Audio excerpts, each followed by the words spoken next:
The TV show Shattered, Do You Know My Voice, delves into a real-life crime that was incredibly puzzling. At first, even those involved in the case couldn't believe what they were uncovering. But as more and more evidence surfaced, the shocking truth became impossible to ignore.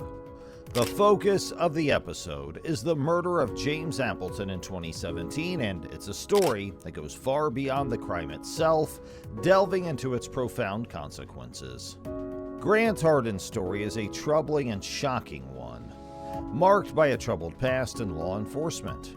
Despite facing issues in his previous jobs and having to leave some positions due to dishonesty in his reports, he managed to find his way back into the police force and eventually rose to become the police chief in Gateway, Arkansas. The chilling incident that took place on February 23, 2017, involved Grant shooting and killing a man named James Appleton. What made this crime even more shocking was what happened in the aftermath. Instead of fleeing or showing remorse, Grant brazenly took his own family out for dinner as if nothing had happened. However, fate intervened when they encountered a roadblock and detectives decided to question Grant about the incident. The circumstances surrounding the shooting and his behavior afterward raised serious concerns and sparked a full investigation into the incident. The revelation of Grant's troubled past and law enforcement added another layer of complexity to the case. It raised questions about the hiring and vetting processes within law enforcement agencies and how someone with a history of dishonesty and misconduct could rise to such a prominent position as police chief. The incident not only raised issues about Grant's actions, but also brought attention to potential systemic problems within the police department. Okay, let me see the right back of your hand. You'll turn your hand back over. Yep. Thanks, sir. And do the same thing with the left palm. Thanks, sir. They called for a reevaluation of hiring practices, training, and oversight to ensure that individuals with questionable past or ethical lapses are not entrusted with positions of authority. The investigation into the shooting involving Grant Hardin took a critical turn when the detectives conducted a gunshot residue test, a procedure used to determine if someone has recently fired a gun. Okay, let me search you real quick. If you place your hands up on the wall, I'll let you go to the bathroom, okay? There's just keys. I believe those keys right there for you, okay? So where do you work at? At Arkansas Community Corrections. Okay. Okay. Alrighty, if you want to step right out here, I'll have that other deputy take you. If you want to pick that up, you can. Hey, Brad, would you mind taking the bathroom? This step was vital in gathering evidence and potentially linking Grant to the crime scene. During the investigation, there was an unexpected and somewhat peculiar moment when the detectives engaged in a casual conversation with Grant. You even may just forget it in there on accident, you know. There was something I needed to get from you. Are you right or left-handed? Right-handed. Right-handed, okay. This casual exchange added to the complexity of the case as it provided a glimpse into Grant's demeanor and mindset following the shooting. Detectives must carefully analyze this interaction to understand if it reveals any crucial information about his state of mind or possible motives. Yeah. Police officer in Gateway or something like that? Okay. And a constable. And, You were a constable here too? For Benton County? yeah. For Benton County, okay. Yeah. That's what I was thinking. How long did you do that? The complexity of the situation is further compounded by Grant's troubled history in law enforcement. His past issues and dishonesty in previous jobs raise questions about his credibility and ability to hold such a prominent position as police chief in Gateway, Arkansas. This history may also influence perceptions of his actions on the day of the shooting and the subsequent decision to take his family out for dinner, leaving investigators to explore any potential connections between his past and present behavior. So you've been through this before, so I'm gonna read it to you. Anytime we bring somebody into the sheriff's office, we read this before we start talking to people, okay? And it's just your statement of rights for us. And before we ask any questions, it's my duty to advise you of your rights. You have the right to remain silent. Do you understand that? I need to affirm it, yes or no. Okay. The odd decision to go out for dinner after committing such a violent act has left investigators and the community bewildered. It's an unusual and callous response that demands thorough examination to understand Grant's mindset and actions at that moment. During questioning, do you understand that? Yes. You may have an attorney appointed to you by the court to represent you if you cannot afford one or otherwise obtain one at no cost. You understand that? Yes. Given the complexity of the case, the detectives are undoubtedly working tirelessly to piece together all available information and evidence. Detectives Chamberlain and Cordero find themselves in a challenging and frustrating situation as they attempt to interrogate Hardin about the crime. However, their efforts to extract information from him are met with silence as Hardin steadfastly refuses to utter a single word. All I did was read this to you. I put that you said yes to all of it. If I can get you to sign, If I can get you to sign there by where I put that X when I signed. Down here. Sorry, I know there's too many X's on my page. That's my bad. That's a different spot than where you can print your name. And I'll sign the other side over there. Recognizing the need to create a sense of urgency and anxiety in Hardin, the detectives strategically decide to step out of the room momentarily. The hope is that this brief absence will make Hardin apprehensive about what the detectives might know, leading him to reconsider his decision to remain silent. Here's the thing. I want to talk to you about what you've done today, okay?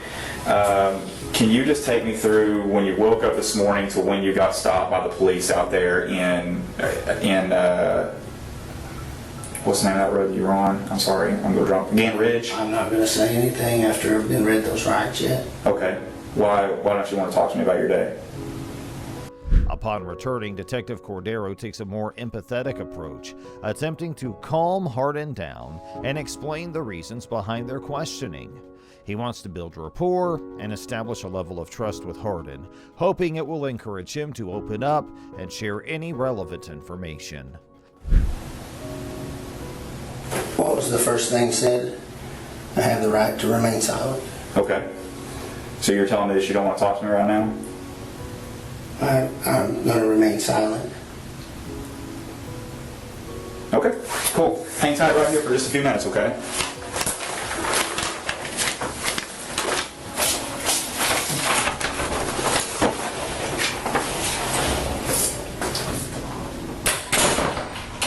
However, Hardin remains resolute in his silence. Detective Chamberlain finds himself in a difficult position as he informs Hardin that they cannot disclose specific details about why he is considered a suspect. This lack of information makes their investigation more challenging, as they are unable to address any potential misunderstandings or misconceptions Hardin may have about his involvement in the crime. Hardin expresses a desire to leave, seemingly frustrated by the situation. Detective Chamberlain, though understanding of Hardin's feelings, reminds him that he is still a potential suspect and it's up to him to demonstrate his innocence.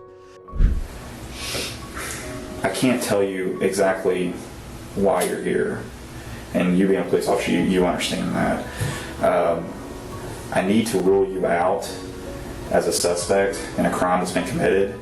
The implication is that cooperation and willingness to share information may be essential in clearing his name. Detective Cordero takes a gentler approach, appealing to Hardin's sense of reason and cooperation. You see the position that I'm in. I can't tell you why you're here, but at the same time, I need to rule you out into something. Does that make sense? He emphasizes that the detectives are there to help him, and by working together, they can potentially resolve any misunderstandings and ensure that justice is served. Despite the detective's attempts to persuade him, Hardin remains steadfast in his decision to remain silent. Talk to me about your day, knowing that I need to rule you out of something, or like I'm at a loss here, and I need to clear you from something. And if you didn't do anything wrong today, you have nothing to worry about. And that's kind of where we're at. Well, yes, I would have liked to, but before the rights were read. So not knowing what's going on. Yeah. This refusal to cooperate adds further complexity to the investigation as the detectives grapple with limited information and the pressure to find answers for the sake of the victim and justice. Once again, the detectives leave the room, hoping that the added pressure of their absence will prompt Hardin to reconsider his stance. In their quest for the truth, they must navigate the delicate balance between respecting Hardin's rights and responsibilities as a potential suspect, while seeking the information necessary to conduct a thorough investigation. All right. Well, can you help me understand how we got to this point? I don't know. I don't know. Man, I remember being on patrol and running into you one night. Help me out on a call, back me up. Inside the interrogation room, Hardin finds himself contemplating the possibility of escaping, but one of the detectives intervenes and encourages him to share his side of the story. Despite the detective's efforts, Hardin insists on exercising his right to remain silent, not willing to divulge any information about the crime. Right there, man. Oh, absolutely. Oh. I worked on his shift, so Oh, yeah. he always had my back. But I just don't understand how we got to this point. Yeah, me neither. Well, I'm here to listen. If you're willing to talk, tell I'm me. just ready to go to bed. The detective persists in trying to persuade Hardin to talk, emphasizing the importance of his family's well-being. The atmosphere in the room is tense and uncertain as the weight of the situation bears down on Hardin. His wife, Linda, and their daughter visit him briefly before leaving for the night, adding to the emotional complexity of the situation. Aware that the outcome of this interrogation could have a profound impact on their lives, Hardin awkwardly hugs them, filled with concern for their comfort and well-being. He offers them refreshments in an attempt to create some sense of normalcy amidst the tension. Detective Cordero tries to establish a personal connection with Hardin by mentioning their past work together. I don't blame you. Me too. Me too. And if we could do that, you just talk to me. Well, I just have to. Since you read those rights, I have to do the right. Well, what's the difference? You know the difference? No, what's the difference between knowing what the paper says and... He shows empathy and understanding towards him, hoping to create a bridge of trust that might encourage Hardin to open up. However, despite the detective's efforts, Hardin remains guarded and unwilling to reveal anything about the crime or his involvement. During the questioning, the detectives focus on Hardin's activities throughout the day of the incident. They inquire about seemingly ordinary details like feeding chickens and playing a computer game. So you're going to explain it later. I don't know what happened today. I just need to. You know, people are going to have questions. Your family. Well, I have questions. Well, exactly. So, why can't we figure this out together? well, we can, but I've been left in the dark on everything since. Well, the thing is, I can't. There's certain things, but you know, there's certain things I can tell you and I can't tell you. But when you start to tell me what you did today... Hardin recalls his wife watching TV, their dinner together, and laying grass seed outside. He admits that he didn't have time to freshen up before dinner and remembers wearing a gray t-shirt during that time. However, when asked about whether he went back outside after the computer game, Hardin can't recall specific details. Nothing unusual stood out about that period, and his memory seems hazy about those moments. She's a really good kid. Yeah. So, the only step left is to talk to each other and figure out, you know, come get down to the bottom of it. What happened today? Okay. Why was today any different than every other day?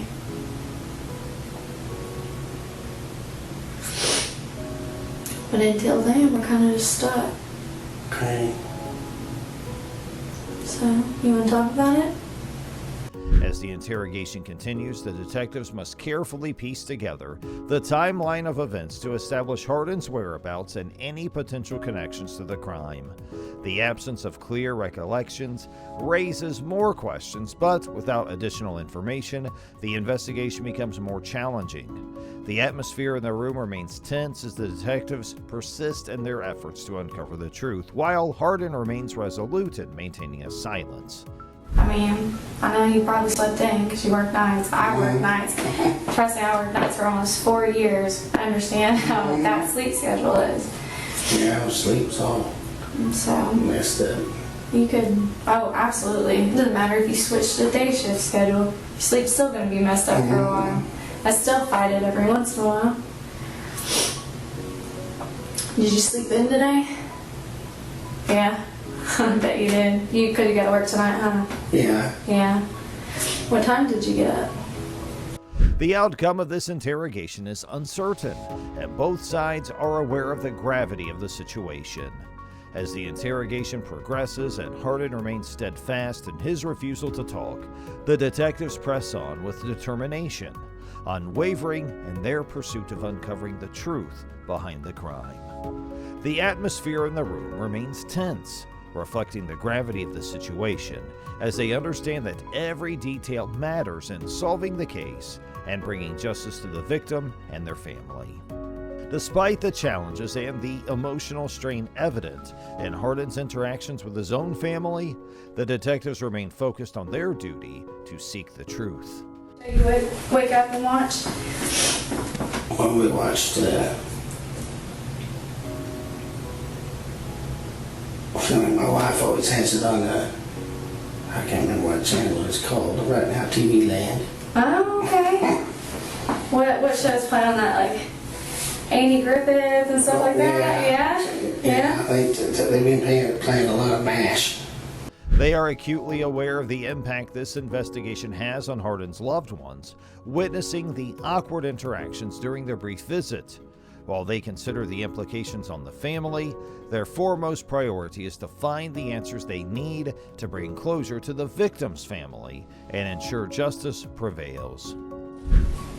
But I think today you dealt with a bad situation. I just want to know what happened. I'm sure a lot of people are going to want to know, what answers, especially your family. I would. No, I do. I want to help you. That's the bad part. I want to help you figure it out. In the aftermath of the crime, thanks to the testimonies of witnesses, Grant Hardin's name quickly emerged as the attacker. This revelation surprised many in the community, as Hardin was a well-known and respected individual, especially due to his past career as a law enforcement officer. The notion that someone with such a background could be involved in such a heinous crime was difficult for people to comprehend. The testimonies from witnesses proved to be crucial evidence against Grant, as they provided valuable information linking him to the scene of the crime. Situation, but like I said, I wasn't there. You're the only one who can kind of fill in the blanks at this point. Am I right? Moreover, even his own wife's admission that she believed he was outside working in the yard at the time of the attack did not provide a strong alibi to prove his innocence.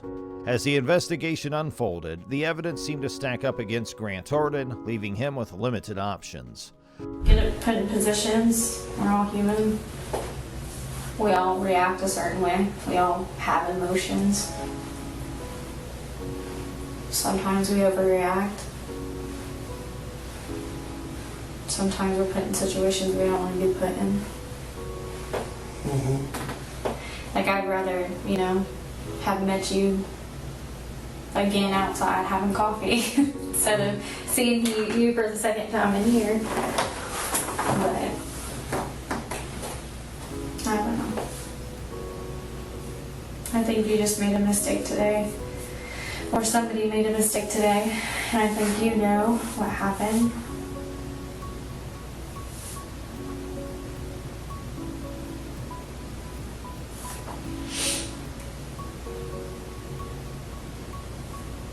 I just want you to help me understand it. Because I really do. I want to understand what happened.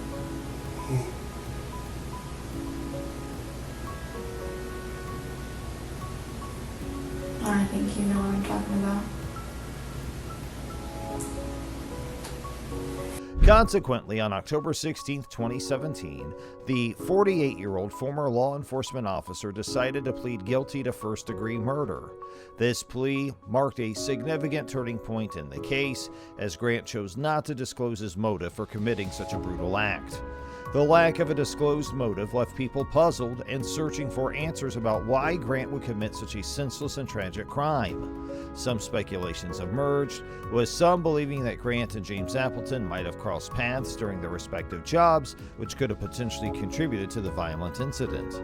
However, without an explicit motive from Grant himself, the exact reasons behind the crime remain shrouded in uncertainty. I think you know that some things are going to come out. And I want to be able to stand on your side and say, hey, this is what happened. And he was upfront. He was honest. And he explained it. And he cooperated. Does he need a lawyer? Who? The guy you're talking about. Me.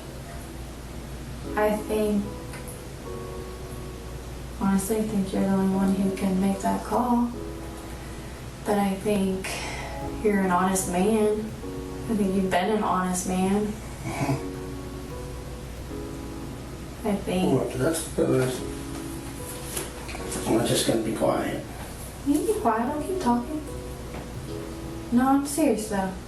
I think you're an honest man. I think you've done a lot of good in your life.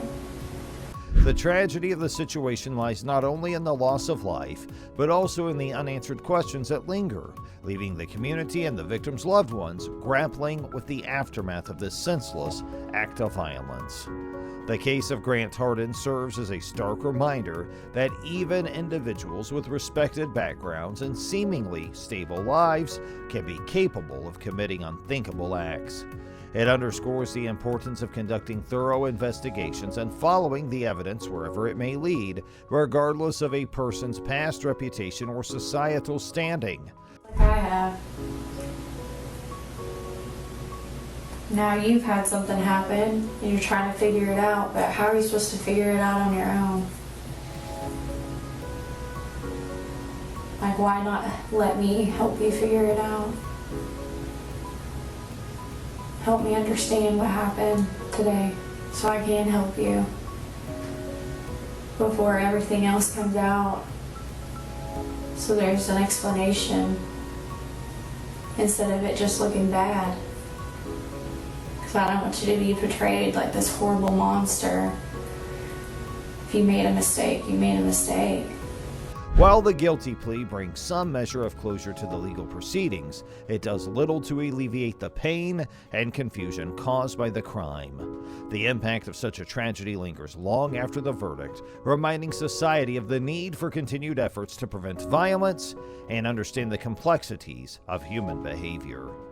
What I do want you to know is if you change your mind, you know my name. You can always ask for me, okay? But you have to be the one to reestablish that, okay? All right. Can you stand up for me?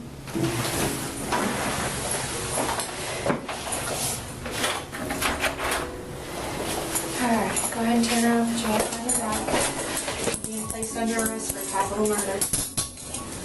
James Appleton, a kind and caring man, lived a fulfilling life with a successful career and a stable job history. Born on November 14, 1957 in Merriam, Kansas, he dedicated over 27 years of his life to working at Emerson Electric, where he served as a supervisor before transitioning into a carpenter role for 12 years. In the 2010s, he relocated to Arkansas after securing a position with the Gateway Rural Water Authority, establishing a home in the community. Tragically, on February 23, 2017, James Appleton's life came to a sudden and violent end. At the age of 59, he was sitting in his truck, engaged in a conversation with his brother-in-law over the phone. Unexpectedly, a car pulled up next to him, and without warning, the occupant of that vehicle opened fire, shooting James through the windows of their respective vehicles. The assailant swiftly drove away from the scene. the brutal attack took a devastating toll on James. Despite the rapid response of first responders and their best efforts to save him, he succumbed to a single gunshot wound to his face. The shocking and senseless nature of his death sent shockwaves through the community, leaving family, friends, and colleagues in grief and disbelief. The loss of James Appleton's life sparked immediate investigations into finding his killer. Law enforcement authorities worked tirelessly to gather evidence, interview witnesses, and piece together the events leading up to the tragic incident. The community rallied together, providing support and cooperation to aid in the search for justice.